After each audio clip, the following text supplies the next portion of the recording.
your show. Thank And you. it's wonderful because I feel magnificent. It's a long time coming, but I'm finally saying, yeah, I can be that. Why? Why do you say that? Well, I guess, a variety of things that, when all the stuff that gets us to where we are, all the experiences and the people that we go through and the incidents and what we hear and what we feel and how we interpret things, which is the other part. Somebody could say something and it would be absolutely meaning well, but it has to do with the meaning that I give to it. So for a long time, I wasn't really sure who I am, but I know who I am now. I could be dangerous. There's no time limit, is there? What's time? It's No a time space continuum. Exactly. I think that when I look at 65, 70, when that's in my mind, when I was much younger, I think, my God, that is old. And let me tell you, now I say, no, it's not. It's middle age. Yeah, I say it's middle-aged, right. And I said something to my son the other day about refinancing my condo, and I'll get another 30-year mortgage. He said, oh my God, are you going to be around for another 30 years, Mom? He said, that makes you 120. I said, well, not close. But he said, holy mackerel. I said, don't worry about it. I'll be playing basketball with my great-grandkids, whatever. Yeah, it's so true, though. It's so true. And I think that that's what you're saying about the journey. Yes. It So is a journey. What was your biggest obstacle on your journey? Probably my own self-talk. And probably that, not believing totally in myself as a kid. And when I went away from home at 18 to college, my mother said, go away, find out who you really are, that kind of thing. And I realized that I wasn't ugly. I wasn't dumb. I could get along with a whole variety of people. And I loved living my life in the outdoors. I went to school in New Paltz, New York, which is up in the mountains of New York. It's beautiful. And I started to discover who I was and who I am.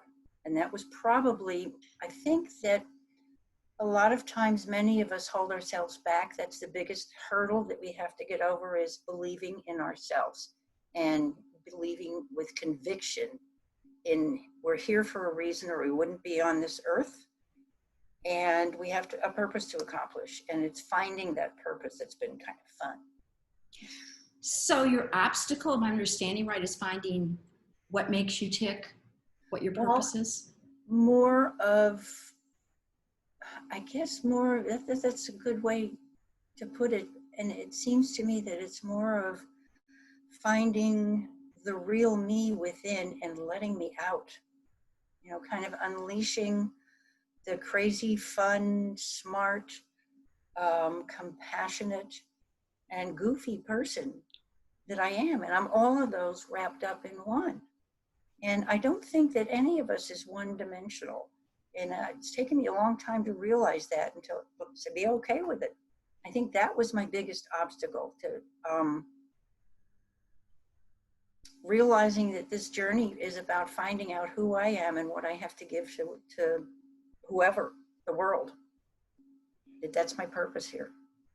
So that's so huge. Yeah. Can you just name like one major obstacle? Because because that could be years in the making, but something that you did that you could get, and how you got through it. Well, in my coach training, because I am a certified Dream Builder coach, there was something that Mary Morrissey, who I consider like a mentor, said, and it's part of her teachings. And it's one of the things that she suggests we do on a conscious journey, is to notice what I'm noticing. It's just that phrase, notice what you're noticing. And that opened up a lot of doors and windows for me, because it made me stop and think, sometimes before I opened my mouth and put my foot in it, which we all do at times. But notice what you're noticing has been a biggie. And then noticing if there is an obstacle, and then acknowledging that and getting through it, figure out one step that you can do to get started in the journey, to go through it, around it, over it, whatever, but to turn the obstacles into stepping stones, as she puts it. A lot of the women that I know that we're together on this journey with have an issue about getting through the obstacle. What is your opinion about getting support? What's your opinion about, did you do this all alone? Hell no. That's pretty straightforward. Well, you know, the solopreneur idea that we were talking about on a mastermind, there are so many of us. It took me a long time to realize that solopreneur didn't mean you have to do it alone, and learning that there were other people out there to whom I could go and ask questions and get help. And asking for help is another thing. You know, I'm so independent that, you know, I can put the screwdriver in and turn the thing and fix that thing, and letting somebody else in to help. Once I realized that it was okay to ask for help, because if you don't ask, you don't get, that made a big difference, Jody. Big difference. It's not just getting over something, it's learning what to do to get over anything, I think. I'm not sure. But I think once you learn that you can just take one step, begin it. You know, the old journey, the longest journey begins with one step. Just finding a step that you can take that gets you moving. Because if you sit on your butt for too long, you kind of get anchored there, and then I feel that, you know, like things start closing in on me and I get claustrophobic. So I got to get moving. Well, you also brought up an excellent point about your brain and the stories you tell yourself to hold you there. And that to me is so freeing, when we could see something that might be totally different than what we think, what we tell ourselves. And what you're talking about is notice what you're noticing. Mm-hmm. What a great point. Oh, because, I love that phrase. Yes, sometimes I find myself saying, why are you so angry about this everyday situation? You know, I tell myself, yes, I do talk to myself. And I look at that and I think, well, what is it about it? Why today does this bother you? Why not yesterday, the day before? Why now? And I ask myself why, you know, just kind of do that and ask for support. Good. Definitely ask for support, because the thing that I see, especially with the virus, and one of the lessons I hope everyone sees, is that we can't afford to be alone. We do need each other. And look at how Zoom is, you know, the platform is just what blossomed. Oh, yes. And there are several others. I can remember when Skype first got started. I don't know if you do. Oh, yes. Oh my gosh, I can see my daughter. She's in France and I can see her. Wow. It's almost becoming, well, okay, get on Zoom, get on Skype. You know, and we begin to take these things for granted. And that's another thing that just understanding that. Well, I'll give you a perfect example. Yesterday, was it yesterday? No, the day before, when the thunderstorms hit, the lightning hit our transformer and we had no internet for 3 hours. And it's like, okay, understand that you can get on your telephone, but it's not the same as being on the internet and being able to connect visually with someone. And we take that for granted. But, you know, no lights, no electricity, goodbye internet. And I think another thing that I've learned is not to take things for granted. We're privileged to be here.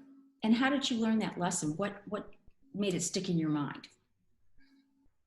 I think so many things. One of the things that has helped are the unity principles and the thankfulness, and a biggie, which is forgiveness. And forgiving myself for all the screw ups that I've made. And I was listening to Oprah earlier this morning, and her basically philosophies for living, and she's very real. And this year, in a ceremony that I did, I put on my white stone. Are you familiar with the white stone ceremony? No, we go It's into details. briefly, it's a ceremony where you meditate and you're within a whole group of people who are doing the same thing. And you have this little white stone. If I can find mine, I'll show it to you. And you write on the stone what you want. It's a New Year's type thing. Oh, yeah. Now, this year I wrote, well, several things, but one of them was authenticity. It's me. It's me. You get me, and you either love me or maybe not. And that's okay, either way. And learning to live with that along the journey, and to understand that it's okay to be me, and not everybody has to love me or like me. That's been a tough one. You know, being a pleaser, growing up and being a pleaser. Oh, sure, go ahead. Creating boundaries so I can be me and I can regulate what comes at me. Does that make sense? Well, it makes a lot of sense, because I think it's coming to a point where we are so solid in who and what we are, that when others may not take a liking to us, it might not be really us. It might be something that they see in us. It could be the tone of our voice. It reminds them of their mother, or it could be the way we talk. I mean, it really can be. As a matter of fact, I had somebody tell me this years ago. She actually said, you know, you remind me of my mother. And I said, I don't know how to take that. And it was just, you know, I think it was more my height or something more physical rather than emotional. And who knows, you know, why they do it. And yet I think sometimes our brains are geared for that 1% that says, ugh, you know, towards us. And, you know, that's not my thing.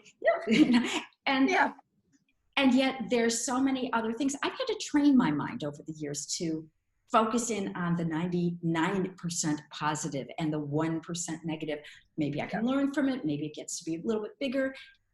Look at what I'm doing right. Look at the good energy. Exactly. Look at what we're attracting. And I don't know about you. I used to say, I regret this, I regret that. And if I hadn't done it, and I said, why? Then I would have been here. Then I would have met blah, blah. Then I wouldn't. Everything has such a blessing in it. I mean, I was talking to a woman yesterday. Lady's she's got 4 kids and she's got cancer, and she's been going through treatments, and her outcome is not assured at all. And yet she is so grateful. And she's grateful because she's really happy she can breathe. She's really happy she can have her family. And what a gift to be able to live in life. And she says she doesn't regret having the cancer, which she said she doesn't regret it because there are so many blessings that have come her way. I've heard that from many people who have had or have cancer or some traumatic illness or problem, that when they are getting through it, they realize there's always a good side, and that physically, emotionally, and spiritually enables them to get through it. That's a proven factor. That and prayer, positive prayer. And I've never been a religious person, but I thoroughly believe there is a power breathing us that's bigger than we are, with which we can cooperate, and to really look at the good side of things. If you focus on the good side of things, you get more of the good things. And that's something that I've learned that has helped me get here. And I've been focusing, I'm sure you have, on the good stuff as far as being able to connect online with people and do what we're doing, and to, you know, realize we all have a lot in common, and focus on that rather than all the differences. And I don't know. Your questions really made me think. And one of the things that I answered about, uh, as the owner of my own business, I've dealt with many different types of people. That is true, and situations. And one of the things that has done for me is realize that not everybody thinks the same way I do. And that's good, because it'd be very boring if everybody did the same things and thought the same ways. And yet it's opened up a whole vista of, oh, that's a great idea. That's another idea. That's another way to do it. And I learned that in my teaching as well. I used to do communications teaching. I just thought of this now because I was thinking of that, where I would get the whole group of associates, including from everybody from the janitor up to the CEO of a company, back to back in chairs, and they do a communication exercise that was physical, visual, and verbal. And they had to communicate without talking to each other. They couldn't explain things really. Well, they could explain things as well as they could, but the other person had to get it. And it was an exercise in arranging papers on a background so that the person in back of them could arrange the papers the same way, the shapes. And it was interesting to hear what went on. And then we'd brief it and break it down. And they really, the understanding there was to understand that other people look at the same thing you're seeing and interpret it in a different way. And so that, it was fun. And it really, I think it really did help in the communications. Well, and also just for PS, this is related to a question that you've graciously answered. And it was, sometimes you have difficulties in our businesses, in our lives, and what motivated you to keep on. And what I'm understanding is that it's because you got to learn to look at people differently and take a different attitude. Well, I'm fascinated by people. I always have been fascinated with and by people. And I enjoy meeting new people. And as the older I get, I realize that there's so much we have all in common. And especially with coaching, if you do any coaching, I do coaching, you realize that underneath we're all the same. We all have the same funny little anxieties and fears. Yes, we do. It's a variety. Yes. What is it? Variations on a theme Mm-hmm. of whatever it is. Yes. So yeah, I think just being open to other ideas. I don't have to love them, but I have to respect them, because everybody else, I want them to respect me. And you get back what you give out. And so respecting other people's ideas and thoughts, I hope that maybe I could be, I can influence or perhaps have a little, influence or positive input that somebody receives and can use it and, can do something in their lives that's positive. Isn't that so? It is so true. And the more I go on, the more I see that we're just here to, I used to have this little postcard, actually. I used to say, may my life serve as a warning to others. I mean, but we all got a purpose, and that could be purpose. Right. It really can. That's really, it's funny, but I think I get it. It's a good warning. Right. We all have a purpose in life. So who knows what our purpose is at times? Do you have some favorite quotes? I'd love to hear some if you have. Well, yeah, actually I do. And one of them is going to sound, I'm not going to put that out there. Oh, do this. Okay. Just say it. It's what you think of me is none of my business. Yes. And if you think about that, that means I'm thinking good of me or whatever, but I like to think of it as I'm thinking the best of me. I trust myself. I listen to my intuition. And so what you think of me, whether my hair's too curly or my face is whatever, or, I wear funky clothes, who cares? It's me. And what you think of me really doesn't matter. It's what I think of myself. And I have heard that in variations from every successful person that has ever been on TV or written books or done whatever. I mean, every single one of them has a variation of that. But Terry Cole Whitaker is a science of mind practitioner. And this, I must have read this 25 years ago or more. And it's stuck with me. And my other favorite is imagination is more important than knowledge, and that's Einstein. And so letting your imagination run wild, I think that has led to so many innovations and inventions and just wonderful things. And if you ever watch Star Trek, the imagination that put that series together blows me away.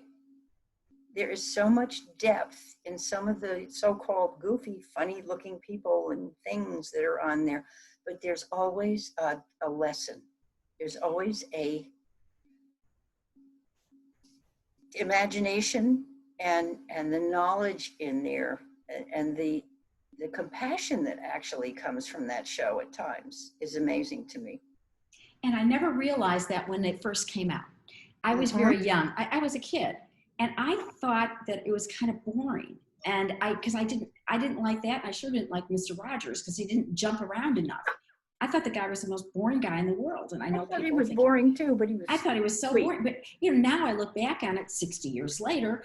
Now I'm like, wow, no wonder I was so bored. I mean, these guys are like really deep. I mean, they really have, adults could have listened to these guys, instead of the kids. Yeah. And I understand that. It was such knowledge and such depth, and we can get it from anywhere is also what I'm hearing from you. We never know where we're going to get it. Notice what you're noticing. Yeah. It's all around. And do you have any grandkids? Yes, I do. I've got two. Well, they're 11 and 13. Well, they're little. Mine are little. Almost 10 and was just 12. And the other two are 12 and 14. He's going to be 13.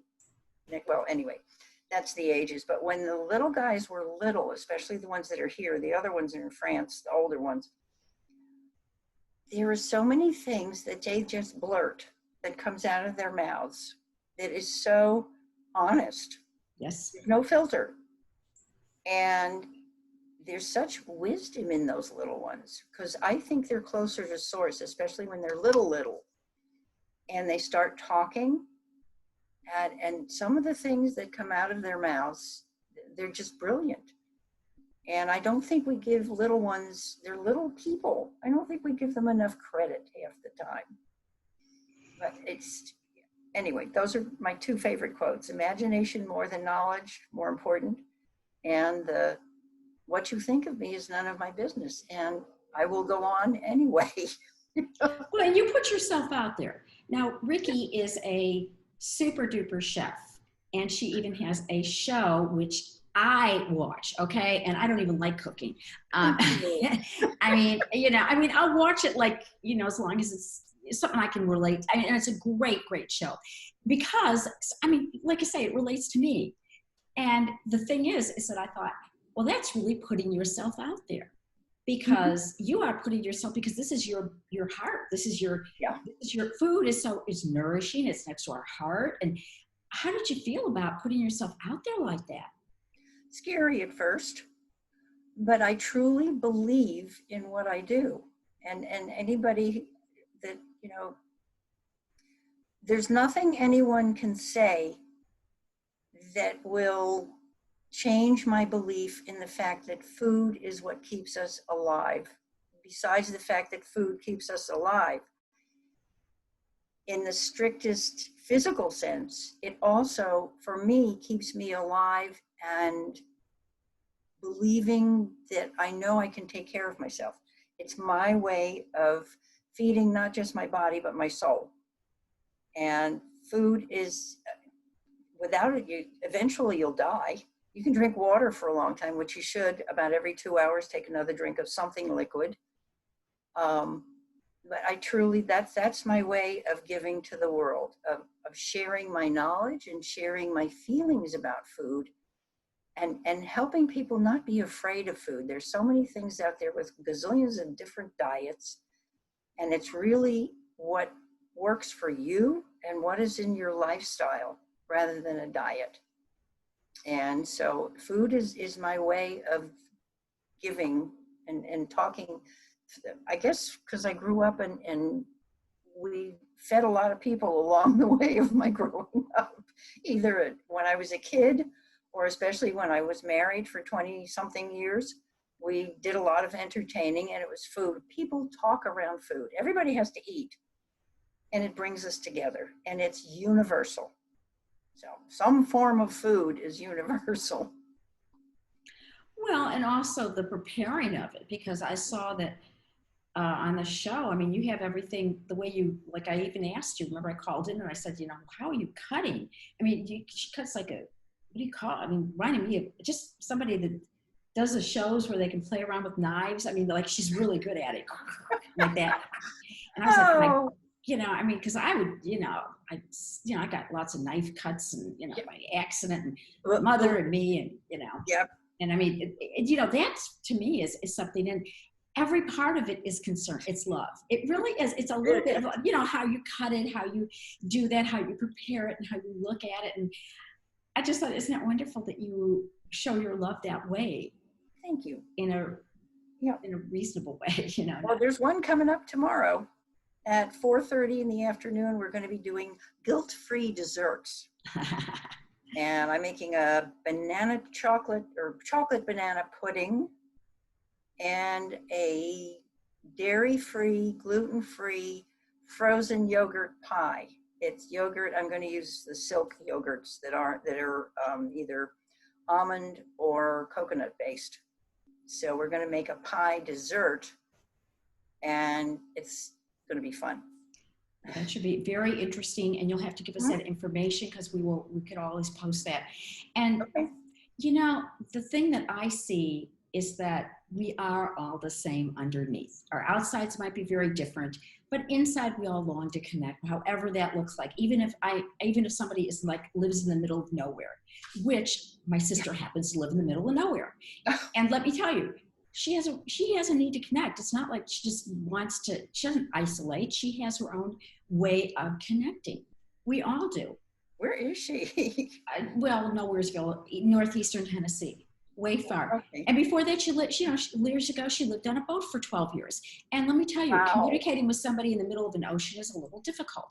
And it was, in those days, it was also, harder with the, we didn't have this kind of, everybody has a cell phone at the time. It was probably about 20 years ago. And she would say, they sailed around for about 12 years on to the islands and everything. Yeah, well, it's a lot of work too.